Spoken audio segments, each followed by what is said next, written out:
इस देश में 12 लाख से अधिक साधु संत और पुजारी रहते हैं, लेकिन ये लोग इमामों के लिए वेतन की घोषणा करते हैं, एक पक्षीय कार्रवाई करते हैं। क्या एक सेकुलर एजेंडा है? दिल्ली की सरकार ने किया, पश्चिमी बंगाल की सरकार ने किया, महाराष्ट्र की सरकार ने किया। क्या यही सेकुलर एजेंडा है? सांप्रदायिक आधार पर ये लोग बांटते हैं समाज को। उसी प्रकार से उससे भी खतरनाक स्थिति, आतंकवादियों पर दायर मुकदमे वापस लिए जाते हैं और उसके बाद भी ये कहते हैं कि सांप्रदायिक हिंसा बनी रहे। महोदय, चर्चा का विषय होना चाहिए कि आखिर सांप्रदायिक कौन है?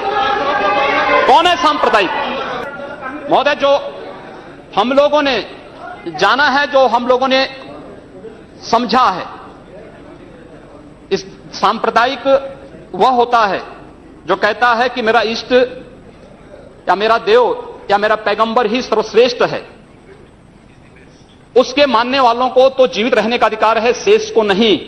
मुझे लगता है वह सांप्रदायिक है। हिंदू जीवन दर्शन कभी इस बात की इजाजत नहीं देता। जियो और जीने दो पर विश्वास हमारा दर्शन करता है।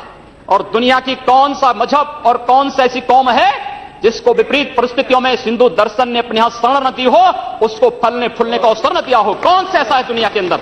लेकिन आज जिस हिंदू दर्शन ने सबको शरण दी, सबको फलने फूलने का भरपूर अवसर दिया, आज जब उसी के खिलाफ षड्यंत्र होना प्रारंभ होता है तो उसे एकजुट होना तो पड़ेगा ही। और मुझे लगता है इन लोगों के कर्मों का फल है कि पूरे देश का हिंदू जनमानस आज इस बात के लिए तैयार हो रहा है कि उसके खिलाफ आज शासन तंत्र से जो षड्यंत्र हो रहे हैं उसका जवाब अपने स्तर पर देना ही पड़ेगा। और आज वही स्थिति सामने आई है। महोदय, मैं पूछना चाहता हूं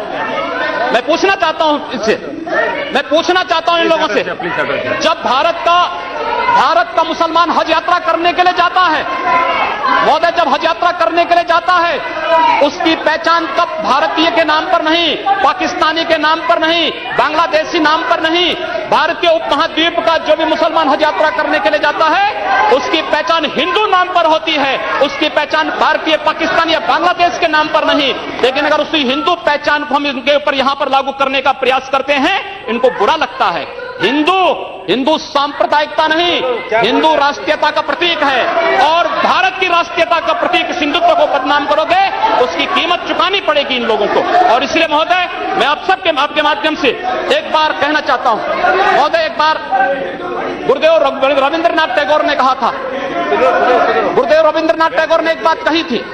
उन्होंने कहा था, अगर भारत को समझना है, बैठ गए आप, अगर भारत को समझना है तो मैं भारतीय अस्मिता को पहचानना पड़ेगा। और भारतीय अस्मिता को पहचानना है तो स्वामी विवेकानंद के बारे में आप जान लीजिए। स्वामी विवेकानंद ने एक बात कही थी कि गर्व से कहो हम हिंदू हैं। स्वामी विवेकानंद ने एक बात कही थी कि गर्व से कहो हम हिंदू हैं। स्वामी विवेकानंद तो सांप्रदायिक नहीं थे, स्वामी विवेकानंद तो किसी पार्टी के नहीं थे।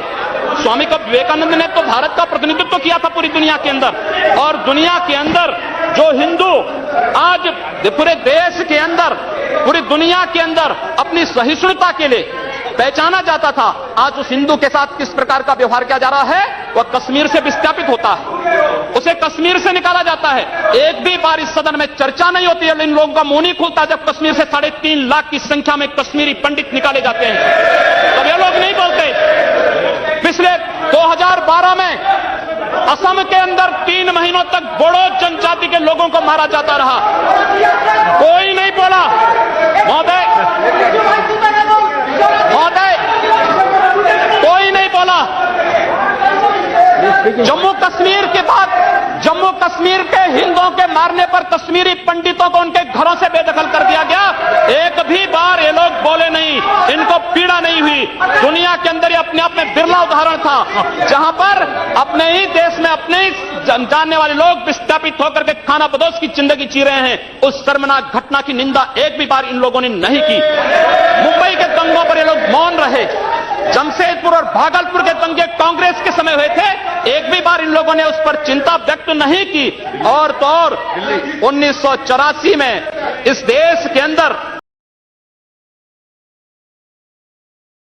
इस देश की धर्म और संस्कृति, इस देश के समाज को बचाने में इनको शर्म महसूस नहीं होती है। और आज ये लोग इस देश इनका पूरा